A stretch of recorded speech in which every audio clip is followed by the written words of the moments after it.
Tanim na naman ako mga idol ng talong sa lupa na nakalagay sa sako. Siyempre una natin gawin mga idol, maglalagay muna tayo ng lupa sa sako mga idol. Dahil yung taniman ko na to dito mga idol, hindi maganda yung lupa dito mga idol, puro adobe ito mga idol. Kaya gawa natin ng paraan para mapaganda ko yung aking mga tanim na talong mga idol.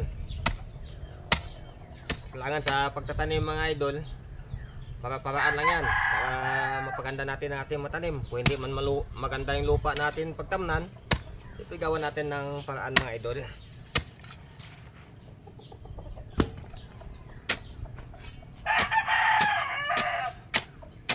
Kaya lahat ng bagay mga idol, kung gusto natin mapaganda, kailangan meron tayong paraan.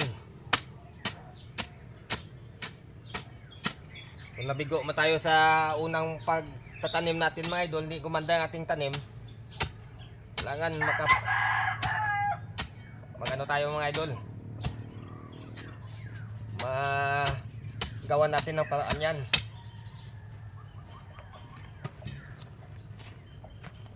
Lagi nyo tandaan mga idol, yung sumusuko ay hindi nagwawagi mga idol.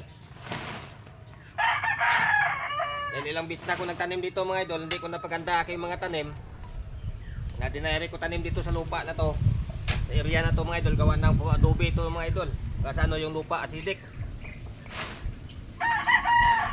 Kaya susubukan ko itong paraan na to mga idol, yung paglalagay ng lupa sa sako tapos dito magtatanim. Dahil ilang bis ko na itong sinubukan dito sa ibang parte ng taniman na ito mga idol, nakatanim sa sako ay gumanda. Kaya dito sa itong part na ito mga idol, dahil hindi maganda lupa, ganun ulit yung technique na gagawin ko mga idol. Yung sakong lupa ba, saka taniman. Dahil yung punla na itatanim ko mga idol na talong, yan po ay matandang punla na mga idol. Ito, mapansin nyo mga idol, yung tanim ko to noong April 9, 2024 mga idol. Ibig sabihin, ay ano tayo ngayon, April 22, 13 days na to mga idol. Ito, taan nyo, mataba na mga idol. 3 bisis ko pa lang ito diniligan ng aking organic na pataba. Yung ipot ng manok na nakababad sa tubig mga idol. So, taan nyo mga idol, matataba na, malaki. Nung tinanim ko to noong April 9, kinabukasan, bumuga na naman ng asupre yung Bulkan Taal. Ito mga idol, nalanta agad yung dahon nito. Pero sa ating ginagamit na organic na pataba, mabilis makarecover mga idol. Kung makita nyo mga idol, parang akala mo hindi nakaranas ng malanta. Sa tray pa lang nito na nakapunla mga idol, matindi na yung inabot na lanta nito mga idol. Hindi lang 10 bisis, gawa ng halos araw-araw ang tapang ng asupre mga idol. Kaya pati yung mga dahon ng kahoy dito mga idol nalalanta, namumuti yung mga dahon gawa sa tapang ng asupre.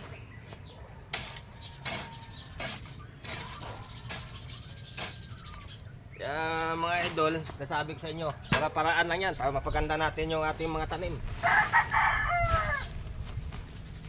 Ano man pagsubok na dumarating sa atin mga idol, yan ay malagpasan din natin yan mga idol. Tiyaga lang talaga. Kaya huwag tayo basta-basta susuko na lang. Laban lang mga idol sa anumang hamon ng sa ating buhay na pagsubok.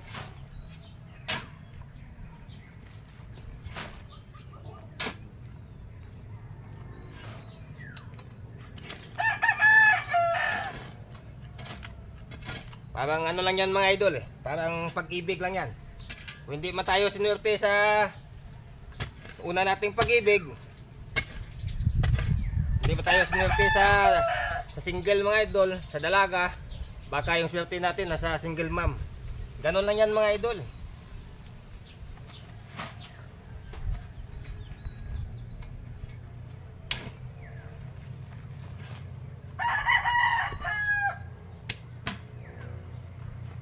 Kaya laban lang sa lahat na pagsubok na dumarating sa ating buhay. Hindi tayo basta susuko.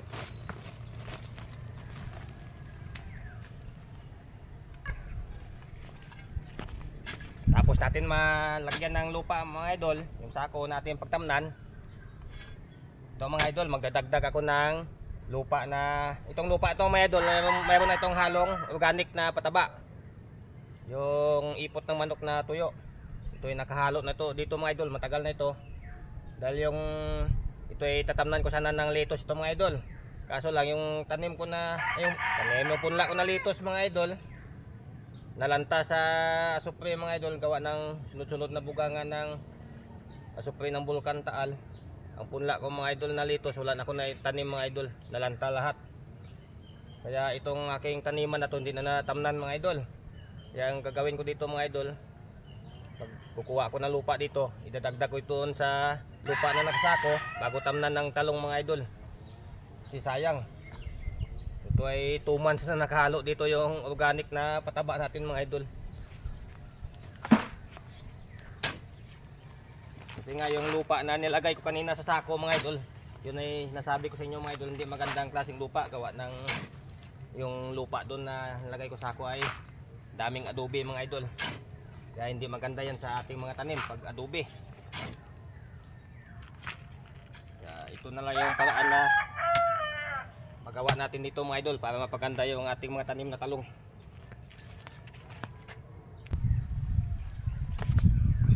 Yan mga idol, magdagdag ako ng lupa na ano, may halong organic na pataba.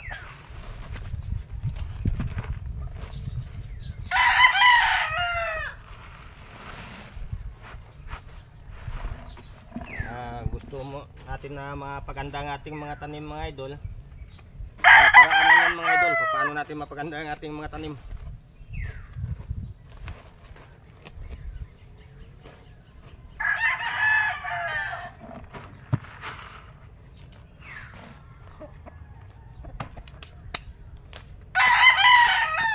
Abangan yung part 2 mga idol, yung pagtatanim ko na ng ating punla na talong na ilang bis na lanta mga idol. Yung punla na itatanim ko dito mga idol ay matandang punla na. Yun ay 2 months na mahigit mga idol. Pero kahit na hindi maganda yung itsura nating punla, itatanim ko pa rin yung mga idol. Sayang naman. Kaya abangan yung part 2 mga idol. Kaya shoutout pala sa aking idol na single mom. Alam mo na kung sino ka.